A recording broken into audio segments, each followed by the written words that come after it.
Hi guys, welcome back to my channel. आज 34 weeks का update मैं आपके साथ शेयर कर रही हूँ। और एक्चुअली मैंने इस वीडियो का कोई भी इंट्रो आउट्रो शूट नहीं किया था, तो मैंने इंट्रो अभी शूट कर रही हूँ और पूरी वीडियो आगे आपको देखने को मिलेगी। तो आप लोगों को पता है कि पहले मैं मंथली व्लॉग्स बनाती थी अपने प्रेगनेंसी का, लेकिन बाद में जब मेरा थर्ड ट्राइमेस्टर स्टार्ट हुआ तो मैंने वीकली कर दिया, क्योंकि हर वीक कुछ ना कुछ ऐसा हो रहा था जो मुझे लग रहा था कि न्यू मॉमीज़ के साथ शेयर करना चाहिए। जो पहली बार माँ बन रही हैं उनको तो बिल्कुल ही एक्सपीरियंस नहीं, उनको तो ये ज़रूर शेयर करके बताना चाहिए। ऑल्सो मैं अपने मेमोरीज़ के लिए भी कैप्चर कर रही थी और आप लोगों के साथ शेयर कर रही थी।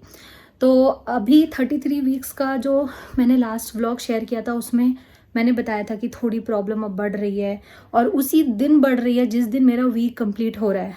तो मेरा हर वीक में वेडनेसडे को एक वीक कंप्लीट हो जाता है।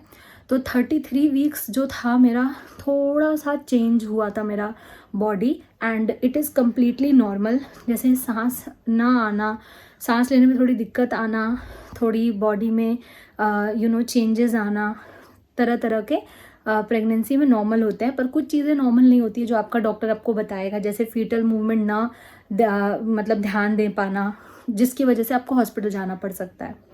तो मैं 34 जिस दिन मेरा 34 वीक्स कंप्लीट हुआ है उसी दिन मुझे इमरजेंसी में एडमिट होना पड़ा हॉस्पिटल में। रीज़न क्या था आगे आपको पूरा अच्छे से मैंने एक्सप्लेन किया है। बट द वर्स्ट पार्ट कि मैं यहाँ पे मेरे हस्बैंड के साथ, बेटी के साथ रहती हूँ और मेरे हस्बैंड को टिया का भी केयर करना था। तो वो टिया को लेके घर पे थे। हालांकि वो आ जा रहे थे, लेकिन पूरी रात और काफ़ी टाइम तक मैं हॉस्पिटल में अकेले रही। तो ऐसा नौबत कभी ज़िंदगी में मेरे आया नहीं, इस बार हुआ एक्सपीरियंस। तो मैंने इसको कैप्चर किया और मैंने कैसे इसको झेला या कैसे इसको मैंने मैनेज किया या पार किया, आगे आपको व्लॉग में देखने को मिलेगा।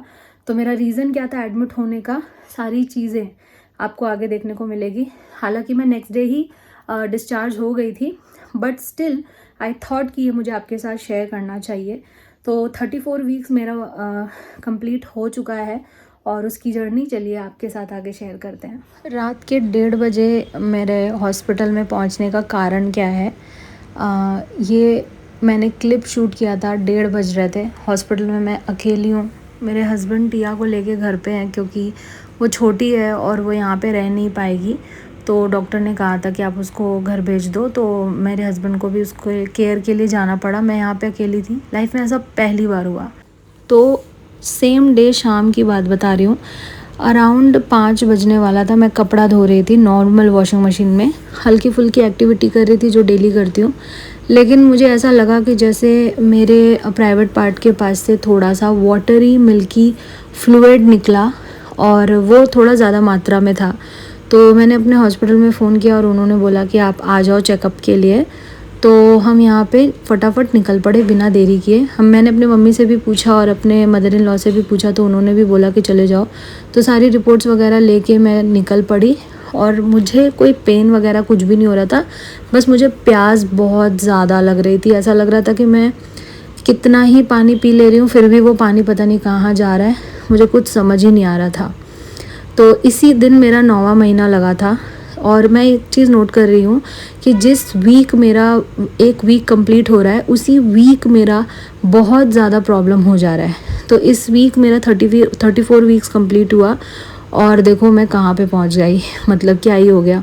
तो मैं जब आई हूँ यहाँ पे, आते ही उन्होंने मुझे चेंज करा दिया और उन्होंने बोला तुम इतनी डिहाइड्रेटेड हो कि तुम्हें सलाइन चढ़ाना पड़ेगा। 1-1.5 घंटे बाद जब एक बॉटल सलाइन फिनिश हो गया तो मैंने ब्लैक टी मंगाई और उसको मैं स्लोली पी रही थी। अभी फ़िलहाल तक सलाइन एक बॉटल चढ़ चुका था। क्योंकि मैं डिहाइड्रेटेड थी इसलिए मुझे एडमिट करना पड़ा, इसके अलावा और कोई रीज़न नहीं था। मैंने डॉक्टर को बताया भी कि मैं पानी 3 से 4 लीटर पर डे पी रही हूँ, बट उन्होंने बोला हो सकता है यहाँ पे बहुत ह्यूमिडिटी और गर्मी है और ऊपर से आप प्रेग्नेंट हो और 9 मंथ में थोड़ा बॉडी में हीट बढ़ जाता है, ये सब रीज़न है, कोई घबराने की बात नहीं। These are all normal symptoms in pregnancy. और 9वां महीना लग गया ना, तो अब ऐसे अप डाउन होते रहते हैं। तो मैं काफ़ी रिलैक्स थी क्योंकि मेरे डॉक्टर बहुत अच्छे हैं। फिर उन्होंने मेरा ब्लड टेस्ट किया और अल्ट्रासाउंड के लिए उन्होंने मॉर्निंग में अपॉइंटमेंट ले ली। तो मुझे बेसिकली यहाँ रात रुकनी पड़ेगी और टिया यहाँ बिल्कुल भी रह नहीं पा रही थी, बहुत ही छोटी है अभी वो इन सब इन्वायरमेंट के लिए। बट वहाँ पे कैंटीन था जहाँ से हमने थाली ऑर्डर की थी। डॉक्टर ने कहा था कि यहाँ का ही खाना खा लो, क्योंकि यहाँ का खाना जो है वो बहुत ही अच्छा बनाते हैं, पेशेंट फ्रेंडली बनाते हैं, और आप खाओगे तो आपको कोई नुकसान भी नहीं करेगा। तो यहाँ 2 चपाती, 1 पराठा और राइस था। एग था जो मुझे डॉक्टर ने ज़रूर बोला है, या तो एग या तो फ़िश, और हरी सब्ज़ी और मसाले की सब्ज़ी थी जो बहुत लाइट थी, और सैलड था। तो मैंने जितना हो सका उतना खाया है। और अभी तक मेरे बॉडी में वीकनेस बहुत आ गई थी, क्योंकि मैंने कुछ भी नहीं खाया था लंच के बाद। ये था मेरा, जब मेरा ड्रिप कंप्लीट हो गया तो उसके बाद मैंने ये जब डिनर किया तब जाके मुझे थोड़ी सी ताकत आई। और अभी यहाँ पे टिया घर जा रही है, और मैं अंदर से अपने हस्बैंड से ये कहना चाह रही थी कि आप मत जाइए मुझे छोड़ के, क्योंकि मैं कभी ऐसे अकेले नहीं रही हूँ, मैं नहीं रह पाऊँगी। लेकिन मैंने नहीं बोला उनको ये बात।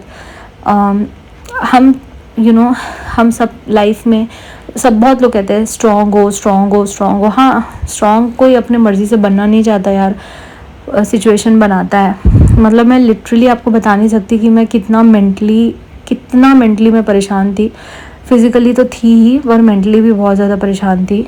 रात में 1-1:30 बजे तक मैं जगी रही, और मैं ये क्लिप एक्चुअली शूट करना नहीं चाहती थी, बट मैंने बोला नहीं, मैं इसे ज़रूर इंसर्ट करूँगी और दिखाऊँगी कि देखो मैं भी इतनी स्ट्रॉन्ग नहीं हूँ, मैं भी मैनेज करती हूँ, स्ट्रॉन्ग रहने का कोशिश करती हूँ। और सही बात बोलूँ तो मैंने टिया के लिए ही अपने हस्बैंड को नहीं रोका, पर मेरे से रहा नहीं गया, और मैं इतना ज़्यादा रोई। फिर मेरा इतना हेडेक होने लगा। फिर मैंने खुद को समझाया कि नहीं, ऐसे नहीं होगा, उठते हैं, थोड़ा सा एक वॉक करते हैं, लाइट बंद करते हैं और सोने का कोशिश करते हैं। तो ये वही वाली क्लिप थी, रात में 1:30 बजे मैंने ली थी।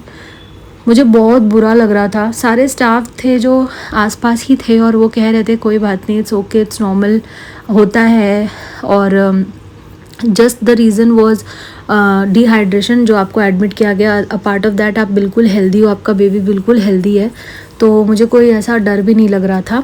हालांकि मेरा जो लीवर का प्रॉब्लम है ना, वो मेरे फर्स्ट प्रेगनेंसी में भी मुझे हो गया था। अब आप कहोगे लीवर तो ऑयली फूड खाने से होता है, नहीं, किसी को लीवर का, किसी को ना प्रेगनेंसी में हाई शुगर, हाई थायराइड, किसी को लो थायराइड, किसी को ब्लड प्रेशर, किसी को तो स्टोन भी हो जाता है। तो मेरे प्रेगनेंसी में क्या होता है ना, मेरे प्रेगनेंसी में मुझे लिवर फैटी का प्रॉब्लम हो जाता है। टिया के टाइम पे 34 वीक्स में हुआ था, एकदम लास्ट मिनट पे पता चला था।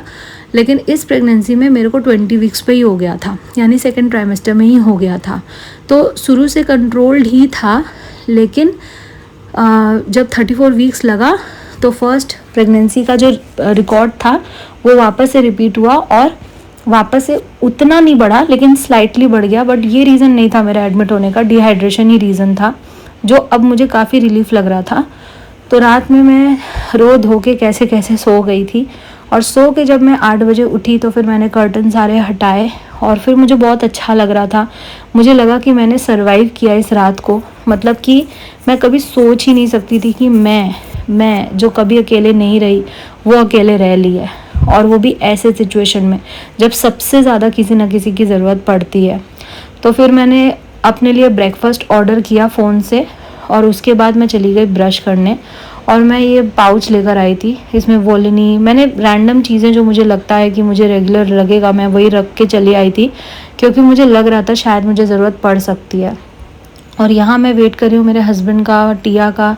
मुझे मालूम था टिया स्कूल चली जाएगी, मेरे हस्बैंड उसको छोड़ कर ही आएंगे, और जब तक वो आएंगे तब तक मेरा अल्ट्रासाउंड का अपॉइंटमेंट था, तो मुझे कुछ खा के जाना था।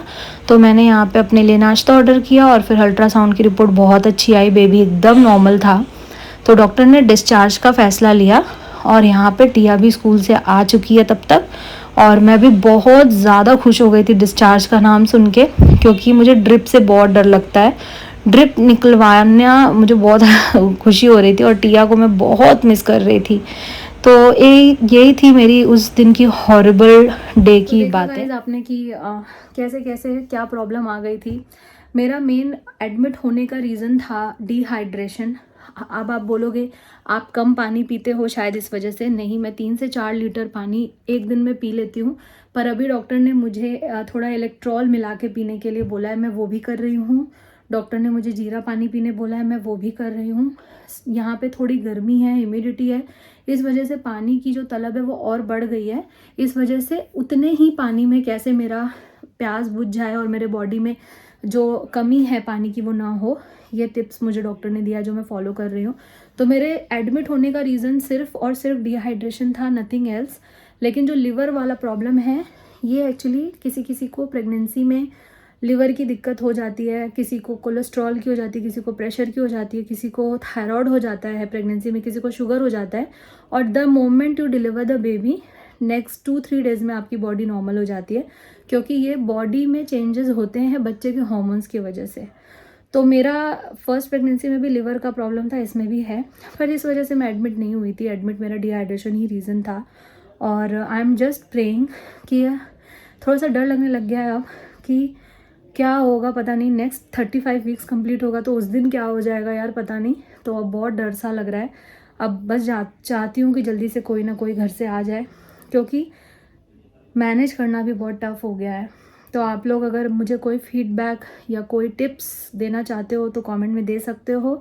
और लाइक करो, शेयर करो वीडियो को, ताकि और भी लोगों तक पहुँचे। अगर इसमें कोई इन्फॉर्मेशन हो जो किसी की हेल्प कर सकता है तो वो उन तक पहुँच जाए।